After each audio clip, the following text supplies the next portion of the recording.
Уважаеми телевизионни зрители, още един от големите шампионати по сумо акостира в Варна. Отлична организация по отношение на покани на присъствие на този европейски шампионат. Най-добрите състезатели по сумо са в България. Основната вина за всичко това да се случва за втора поредна година във Варна.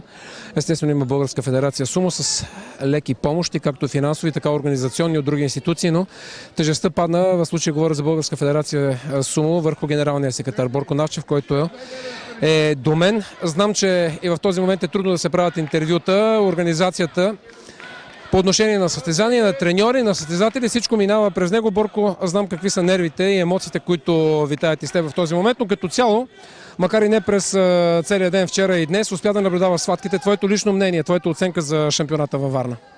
Днес вече е втори ден, както знаете. До момента ние имаме трима шампиони вече. Това са в категория до 65 кг. Ана Методиева, Тодор Джуров до 115 и Николай Николов до 100 кг. Това 3 медала златни за един ден, никак не е малко. Това е втори ден на шампионата. Шампионат се провежда за всички възрастови групи с повече от 350 участника.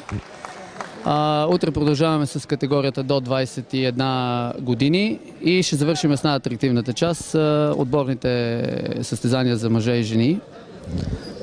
Организацията според мен върви добре, на добро ниво е. Благодарни сме на Министерството на физическото възпитание и спорта, които ни подкрепиха. Подпомогнаха организацията на този форум, както казах, за втори път.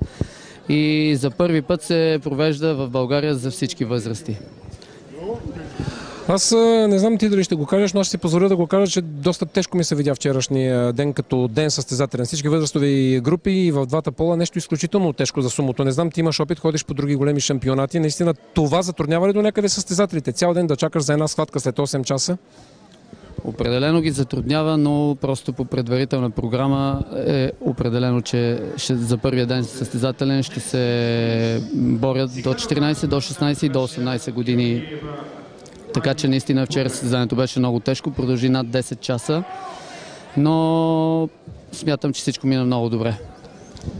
В качеството си на генерален секретар днес имаме 3 медала. Вчера също имаме доста медалисти. Няма да цитирам имена, защото са при децата 14, 16, 18 годишни.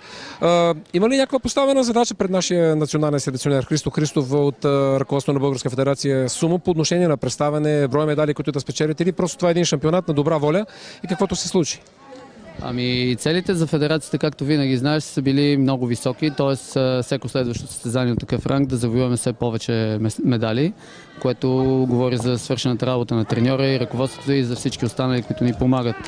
Така че смятам, че се случва нещо нормално и ще продължим в същия дух да развиваме сумото. Само да добавя, от тази година сме се преборили да има прием в спортно училище. Във Варна ще направим прием по сумо в спортните училища за 6, 7, 8 и 9 клас. И се надявам да продължим все по-успешно да развиваме този спорт в България. Както знаеш, само да добавя последно, двама наши отлични спортисти представят България в професионалната лига на Япония. Калуян Махлянов Котошо е и почетен президент на организационния комитет. И искам да благодаря на всички, които ни подкрепят. Благодаря. И аз ти благодаря, Борко Навчев, генерален секретар на Българската федерация по сумо. Борко, благодаря ти. Желая ти успех в качеството ти на ръководител на българското сумо.